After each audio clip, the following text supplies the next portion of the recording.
Adapun Nasidaria tampil membawakan sejumlah lagu kasidah. Tampak personil grup Nasidaria tampil mengenakan kostum busana paduan warna hitam dan kuning.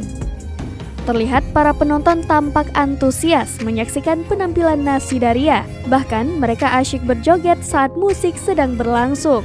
Menurut keterangan Nasidaria dalam story Instagram Nasidaria Semarang, pentas di Jerman kali ini merupakan yang ketiga.